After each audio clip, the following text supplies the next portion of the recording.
बेलारूसी तानाशाह लुकाशेंको ने अब सिर्फ बातें नहीं बल्कि युद्ध की तैयारी भी शुरू कर दी है। बेलारूस ने सशस्त्र बलों की व्यापक जांच पूरी करने के बाद युद्ध तत्परता की जांच के लिए सैन्य इकाइयों को चुनिंदा रूप से जुटाना जारी रखेगा। मुद्दा यह है कि लुकाशेंको ने रूस की ओर से यूक्रेन के खिलाफ लगातार बढ़ती धमकियों के बीच बेलारूस में आंशिक लामबंदी की घोषणा कर दी है। रूसी तानाशाह व्लादिमीर पुतिन एक बार फिर परमाणु बयानबाजी पर लौट आए हैं और उन्होंने रूसी संघ की रणनीतिक ताकतों को मजबूत करने की घोषणा की है। क्रेमलिन के प्रमुख ने कहा कि अमेरिका के मिसाइल रक्षा संधि से बाहर निकलने के बाद रूस को अपनी रणनीतिक सुरक्षा सुनिश्चित करने के बारे में सोचना पड़ा। साथ ही ये भी जानकारी सामने आई है कि रूस ने मोर्चे पर इन 3 दिनों के युद्ध विराम का इस्तेमाल कैसे किया। दुर्भाग्यवश यूक्रेन की सेना के लिए यह समस्या बन गई क्योंकि दुश्मन ने समय नहीं गंवाया। क्रेमलिन ने फिर कहा कि व्लादिमीर पुतिन ज़ेलेंस्की से बातचीत को तैयार है, लेकिन एक शर्त के साथ। कौन सी शर्त, इस अंक में चर्चा करेंगे। मेरा नाम अलेक्सी पेचिए है, इन विषयों पर चर्चा करें। लेकिन शुरू करने से पहले आपसे अनुरोध है कि इस चैनल को सब्सक्राइब करें, लाइक करें और इस एपिसोड के नीचे कोई भी कमेंट लिखें। और मेरे चैनल को भी सब्सक्राइब करें, साथ ही टेलीग्राम चैनल पेचिए न्यूज़ को भी। उसका लिंक वीडियो डिस्क्रिप्शन में है, वहां ताज़ा खबरें मिलते ही प्रकाशित करते हैं। तो बेलारूस देश की सशस्त्र सेनाओं की व्यापक जांच पूरी होने के बाद युद्ध तत्परता की जांच के लिए सैन्य इकाइयों को चुनिंदा रूप से फिर से लामबंद करता रहेगा। आज बेलारूसी तानाशाह अलेक्जेंडर लुकाशेंको ने बयान दिया, जो हाल ही में मॉस्को से लौटे हैं, जहां व्लादिमीर पुतिन ने उन्हें एक जिम्मेदारी सौंपी थी। आगे लुकाशेंको का उद्धरण है। आगे जैसा कि मैंने वादा किया था, हम चुनिंदा सैन्य इकाइयों को लामबंद करेंगे ताकि उन्हें युद्ध के लिए तैयार किया जा सके। भगवान करे कि इससे बचा जा सके। मुझे पूरी उम्मीद है कि यह प्रक्रिया यही खत्म नहीं होगी कि सेना का नेतृत्व और सबसे पहले रक्षा मंत्री उन कमियों पर सबसे गंभीर ध्यान देंगे जो इस जांच के बाद सामने आई हैं। और यहां मैं याद दिला दूं कि मार्च के अंत में रक्षा मंत्री विक्टर क्रेनिन ने कहा था कि बेलारूस कुछ बढ़ती बाहरी धमकियों के बीच जांचों का दायरा बढ़ा रहा है। उनके अनुसार 11 मार्च को शुरू हुई युद्धक व लामबंदी तत्परता की समग्र जांच सेना के इतिहास में सबसे बड़ी जांचों में से एक बन गई है। इसके तहत लगभग 5000 रिजर्व सैनिकों को बुलाया गया था।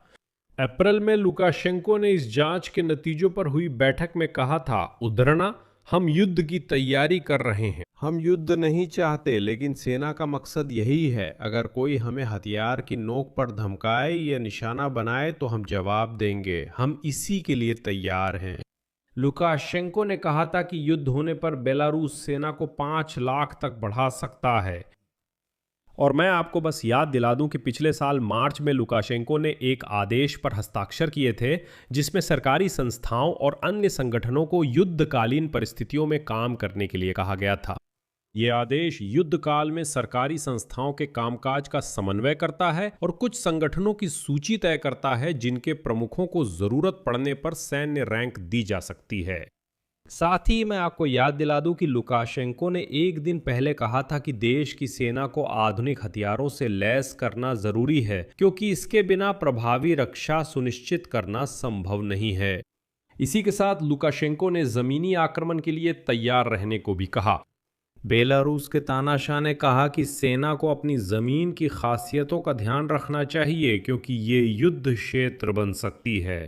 उन्होंने ये भी जोड़ा कि आधुनिक युद्ध केवल हवाई हमलों और मिसाइल हमलों से नहीं जीते जा सकते।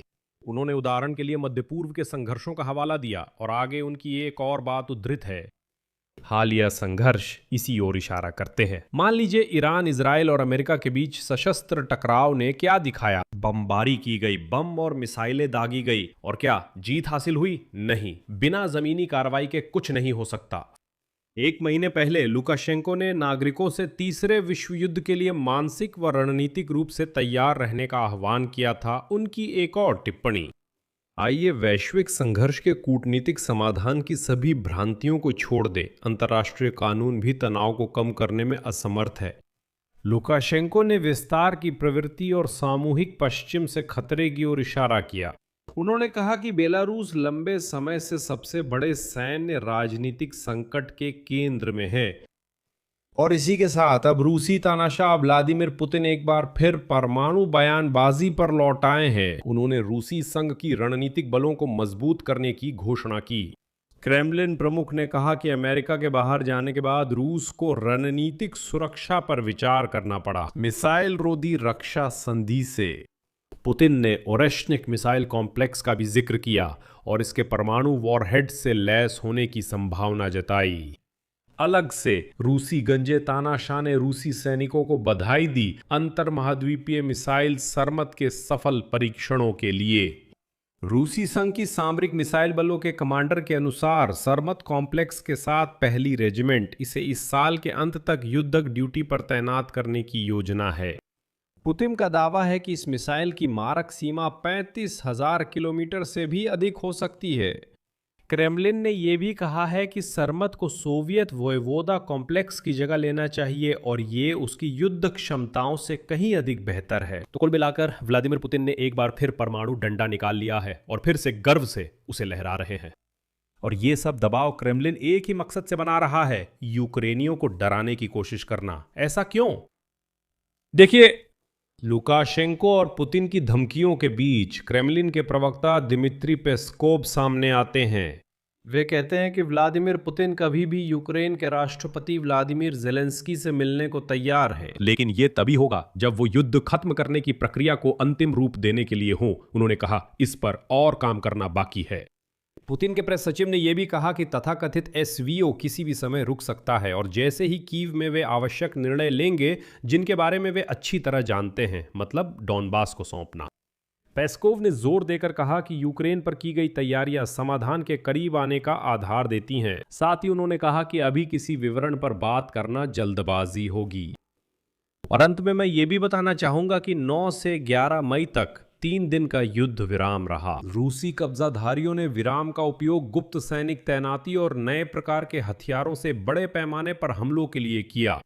जैसा कि युद्ध अध्ययन संस्थान के विश्लेषकों ने बताया, युद्ध विराम के अंतिम दिन 11 मई को लड़ाई बंद नहीं हुई थी, हालांकि उनकी तीव्रता कम हो गई थी। नासा की सैटेलाइट प्रणाली के अनुसार राजनीतिक युद्ध विराम की घोषणाओं के बावजूद पूरी फ्रंटलाइन पर आगजनी और गोलाबारी जारी रही। और अब यूक्रेनी सेना के अनुसार रूसी सेना ने घोषित विराम का उपयोग तनाव कम करने के लिए नहीं, बल्कि अपनी टुकड़ियों को मजबूत करने के लिए किया। विशेष रूप से लिमान दिशा में यूक्रेनी ब्रिगेड के प्रतिनिधि ने बताया कि कब्जाधारियों ने रिजर्व बल बुलाए, सैनिकों की संख्या बढ़ाई और एफपीवी ड्रोन व तोपखाने का सक्रिय इस्तेमाल जारी रखा। यूक्रेनी रक्षकों ने बताया कि मोलनिया ड्रोन के इस्तेमाल में अचानक तेजी आई है। उनके अनुसार तथाकथित शांति के दौरान रूस ने इन ड्रोन से हमलों को पिछले दिनों की तुलना में और भी तेज कर दिया। यूक्रेन की सशस्त्र सेनाओं का मानना है कि कब्जाधारियों ने शायद पहले से ये ड्रोन जमा किए होंगे ताकि संघर्ष विराम की अवधि का इस्तेमाल मोर्चे पर छिपा दबाव बनाने के लिए किया जा सके। और ठीक इसी समय रूसी सेना ओस्कोल नदी के बाएं किनारे पर यूक्रेनी मोर्चों तक पहुंचने की कोशिशें जारी रखे हुए है। ये खार्किव क्षेत्र के कुपियांस्क दिशा में है। और साथ ही रूसी सेना ने डोब्रोपोलिये के सामरिक इलाके में सीमित आक्रामक कार्रवाई जारी रखी। इसके अलावा रूसी सेना बनी रही। उसने नोवोपाव्लोव्स्क और अलेक्जेंड्रोव्स्क दिशाओं में सीमित जमीनी गतिविधि जारी रखी, बावजूद इसके कि युद्ध विराम की घोषणा की गई थी।